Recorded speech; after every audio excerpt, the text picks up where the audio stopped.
بسم اللہ الرحمن الرحیم۔ ضیاء حیات کے ناظرین، سامعین، حاضرین کو السلام علیکم۔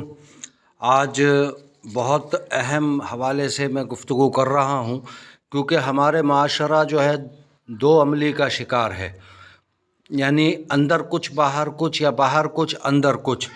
تو اس صورتحال میں میں نے سوچا کہ یہ جو ہے ضرور اس موضوع پہ بھی بات کروں، اور آپ اندازہ کیجئے کہ بالخصوص جب ہم ایسے لوگوں کو دیکھتے ہیں جو کہ منصب خطابت اور منصب امامت پر قائم ہیں اور لوگوں کو نصیحت کا فریضہ انجام دیتے ہیں، جب خود ان کی نجی زندگی جب آپ دیکھیں، ذاتی زندگی پہ جب آپ نظر ڈالتے ہیں تو بہت دکھ اور افسوس ہوتا ہے کہ کہتے کیا ہیں، کرتے کیا ہیں۔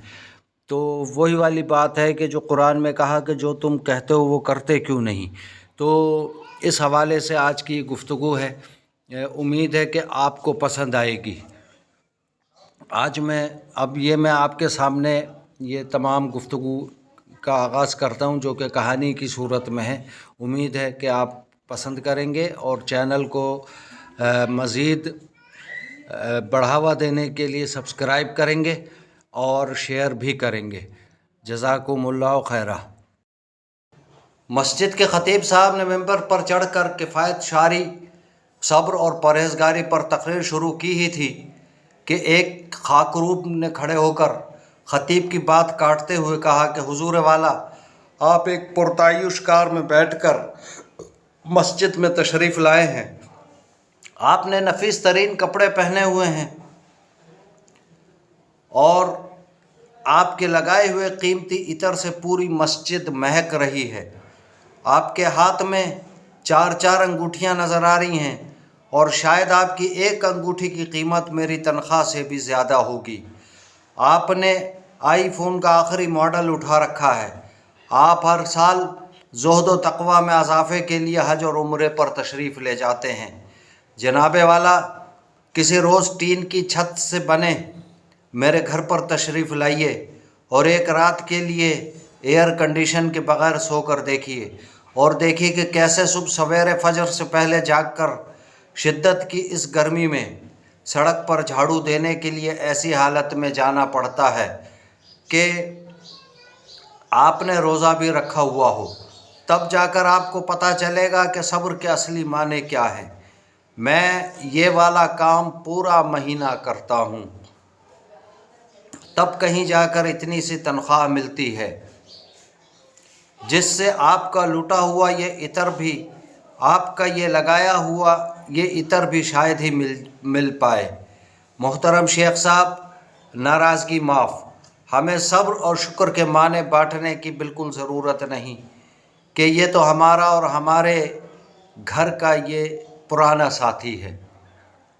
ہمیں تو آپ علماء کے دکھاوے اور بڑوں کے ظلم کے بارے میں بتائیے، ہمیں تو دولت کی غیر مساویانہ تقسیم سے سماج میں پل رہی بے روزگاری کی افریت کے بارے میں بتائیے جو ٹائم بم کی طرح پھٹنے کو تیار ہو رہا ہے۔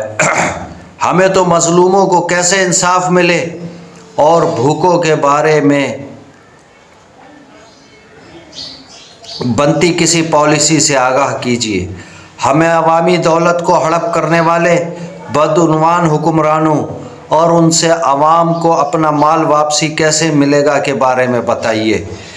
ہمیں تو دولت کی تقسیم مساویانہ ہو جائے، حقداروں کو حق پہنچ جائے اور انصاف کیسے سب کے لیے ملنا ہے آسان ہو کے بارے میں بتائیے۔ ہمیں مناصب کی بندرباٹ اور اقربا پروری کے بارے میں کچھ بتائیے۔ ہمیں یہ بتائیے کہ حقداروں کو حق کب اور کیسے مل پائے گا۔ اگر آپ یہ سب کچھ نہیں بتا سکتے تو ہمیں آپ کے خطاب کی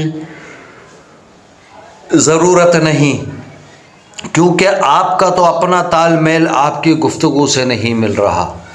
یہ ایک ایسی حقیقت پر مبنی کہانی ہے جو کہ آپ کو سنائی گئی۔